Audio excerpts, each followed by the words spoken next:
Que diriez-vous d'une balade sur le plateau du Vercors, sans utiliser cette fois-ci votre voiture pour vous y rendre? Ce sera bientôt possible. Il suffira d'emprunter une télécabine au départ de Fontaine à destination de Saint-Nizier ou de Lens-en-Vercors, le tout en admirant le paysage.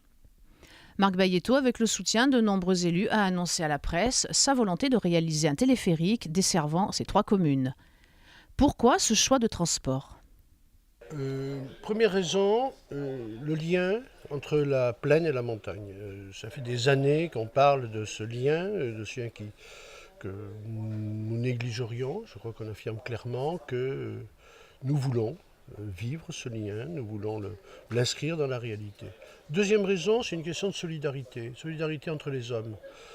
Trop d'habitants de cette agglomération n'ont pas accès à la montagne.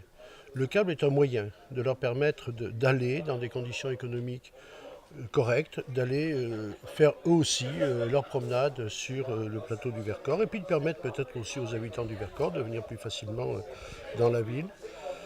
Troisième raison, c'est une raison de transport. Il y a 9000 véhicules qui tous les jours descendent du plateau. Il faut que nous limitions, nous réduisions ce nombre. Du coup, nous améliorerons nos performances sur le plan de l'environnement, des gaz à effet de serre. Donc, je crois que c'est un projet qui rassemble les 3 objectifs d'une agglo nature, d'une agglo innovante et d'une agglo solidaire. Je pense qu'il faut battre le fer quand il est chaud. Nous avons un accord du département, d'André Valigny, de la région, Jean-Jacques Kéran, des maires du plateau du Vercors, Pierre Buisson, Franck Girard et Jean-Paul Boutenoir étaient là pour l'afficher clairement. Et je crois que c'est le moment de passer à l'acte. Donc 28 minutes de temps de parcours pour un trajet de 10 km, une station intermédiaire à Saint-Nizier et une capacité que nous estimons aujourd'hui suffisante à 3000 personnes à l'heure.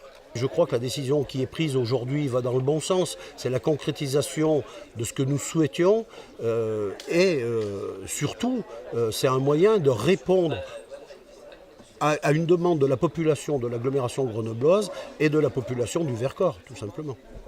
Tout l'intérêt de ce projet, c'est un projet qui va répondre à un besoin 365 jours par an.